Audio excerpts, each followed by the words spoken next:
आज मैं आपको एक मज़ेदार भक्ति कहानी सुनाने जा रही हूँ। एक गांव में एक साधु रहने आया। साधु ने कठोर तपस्या करके कई सिद्धियां हासिल की थी। इसलिए साधु जल्दी ही इस गांव में और आजू बाजू के गांव में प्रसिद्ध हो गया। इस गांव के पड़ोसी गांव में एक व्यापारी रहता था।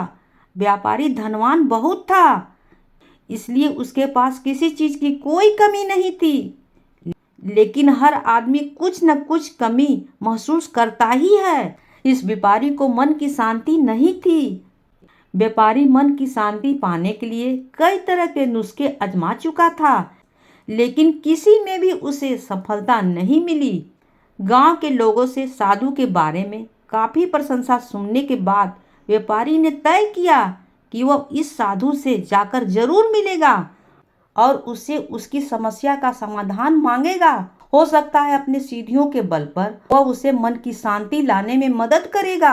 अगले दिन व्यापारी साधु जहाँ रहता था उस कुटिया के पास पहुंच गया। व्यापारी ने अपने मन की सारी बातें साधु को अच्छे से बताई। साधु ने उसकी बात सुनने के बाद व्यापारी से कहा कि तुम्हें कुछ दिनों तक मैं जैसा कहूँ वैसा करना पड़ेगा और यहीं रहना पड़ेगा।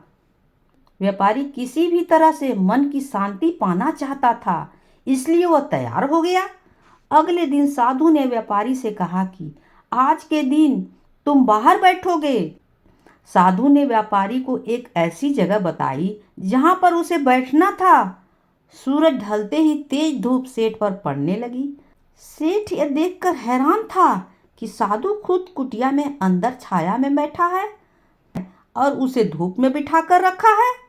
व्यापारी को काफी गुस्सा आया, लेकिन वह किसी तरह अपने गुस्से को पी गया। अगले दिन साधु ने व्यापारी को फिर से उसी जगह बिठाया और इस दिन उसे खाना नहीं मिलेगा यह भी बताया। व्यापारी को समझ में नहीं आ रहा था कि साधु ऐसा क्यों कर रहा है। साधु दोपहर को भूखे व्यापारी के सामने बैठकर अच्छा अच्छा भोजन खाने लगा। जैसे तैसे व्यापारी ने पूरा दिन तो बिता दिया, लेकिन भूख और गुस्से के मारे व्यापारी को पूरी रात नींद नहीं आई।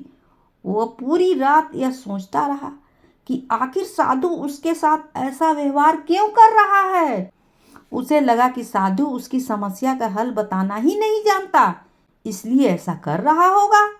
इसलिए सुबह उठते ही उसने अपना सारा सामान लिया और वहां से जाने की तैयारी कर ली।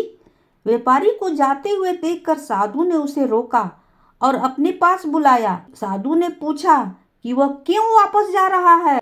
व्यापारी ने कहा कि वह जो यहाँ पाने के लिए आया था वह उसे मिला ही नहीं, इसलिए उसका वहां पर रहना व्यर्थ है। साधु ने उससे कहा कि मैंने तुम्हें बहुत कुछ दिया, लेकिन तुमने कुछ नहीं लिया। व्यापारी को कुछ समझ में नहीं आ रहा था। वह बोला, आपने तो मुझे कुछ भी नहीं दिया, कुछ खाने को भी नहीं दिया। साधु ने कहा कि जब मैं तुम्हें धूप में बिठाकर खुद छांव में बैठा, तब मेरे सर पर पड़ने वाली छांव तुम्हारे किसी काम की भी नहीं है। यह तुम्हें समझ जाना चाहिए था, तुम नहीं समझे।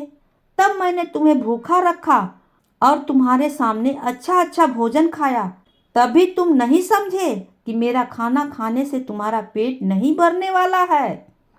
यही बात को आगे बढ़ाते हुए मैं तुम्हें बताता हूँ कि मेरी सीढ़ियाँ में तुम्हें मन की शांति नहीं मिलने वाली है। जैसे तुमने अपने परिश्रम से धन, नाम, रुतबा सब कमाया है, वैसे ही तुम्हें अपने मन की शांति भी खुद ही कमानी होगी।